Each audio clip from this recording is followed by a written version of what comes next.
নমস্কার, আমি শ্রী মিলন অধিকারী। প্রত্যেক সময় আপনাদের কাছে নানান রকমভাবে প্রোগ্রাম আমি করে থাকি। আমার প্রোগ্রাম দেখে অনেকে অনেক রকমভাবে উপকৃত হয়েছে, ফোন করে আমায় বলে। আজকে আমি যেটি বলছি, চৈত্র মাসে কিছু প্রাণীর কথা। দেখুন, আমরা এই চৈত্র মাসটায় আমরা কাউকে কখনো তাড়াই না, আর আমরা কাউকে কখনো বাজে কথাও বলি না। চৈত্র মাসে প্রথমে মনে করবেন যে বাড়িতে যদি কোনো রকম কোনো গাছগাছড়া থেকে থাকে বড়, কাটতে নেই। কাটলে বাড়ির অমঙ্গল চলে আসে। আবার দেখবেন আপনার বাড়িতে যদি প্রজাপতি প্রবেশ করে চৈত্র মাসে, যদি দুটো প্রজাপতি প্রবেশ করে, মনে করবেন এটা ব্রহ্মার একটা অংশ।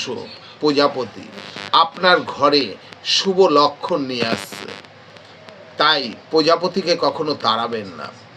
আবার যদি আপনার ঘরেতে দেখবেন ঠাকুরের ওখানে হোক কিংবা আপনার ঘরে যেখানেই হোক কালো পিঁপড়ে এসেছে, সেই কালো পিঁপড়েকে কখনো আপনি তাড়াবেন না, ওটা খুব অমঙ্গল।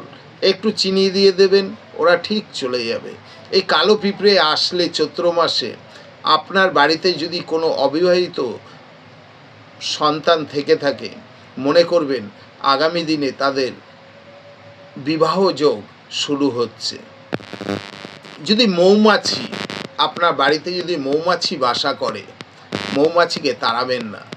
সেই মৌমাছিটা আপনি মনে করবেন যে আপনার অর্থনৈতিক অবস্থার উন্নতি করতে আসছে। যদি আপনার ঘরেতে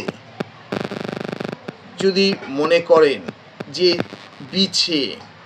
বিছে আপনার ঘর থেকে বেরিয়ে যাচ্ছে, মনে করবেন মঙ্গল।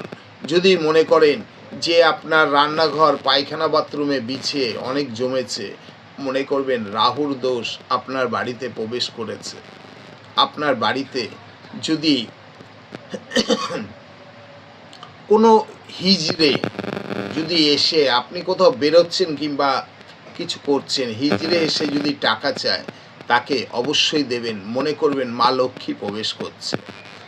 এই চৈত্র মাসটি আমরা যদি ঠিকভাবে আমরা মানতে পারি, এই চৈত্র মাসে আমাদের অনেক ভালো হয়, আমাদের অনেক কুগ্রহ কেটে যায়। তবে হিজড়াটিকে যখন নাকি আপনি পয়সা দিচ্ছেন, তার থেকে একটা টাকা চেয়ে নেবেন, নিয়ে আপনার ঠাকুর ঘরে রেখে তাকে পুজো দিয়ে একটি লাল কাপড়ে পেঁচিয়ে আপনার ক্যাশ বাক্সে রেখে দিন।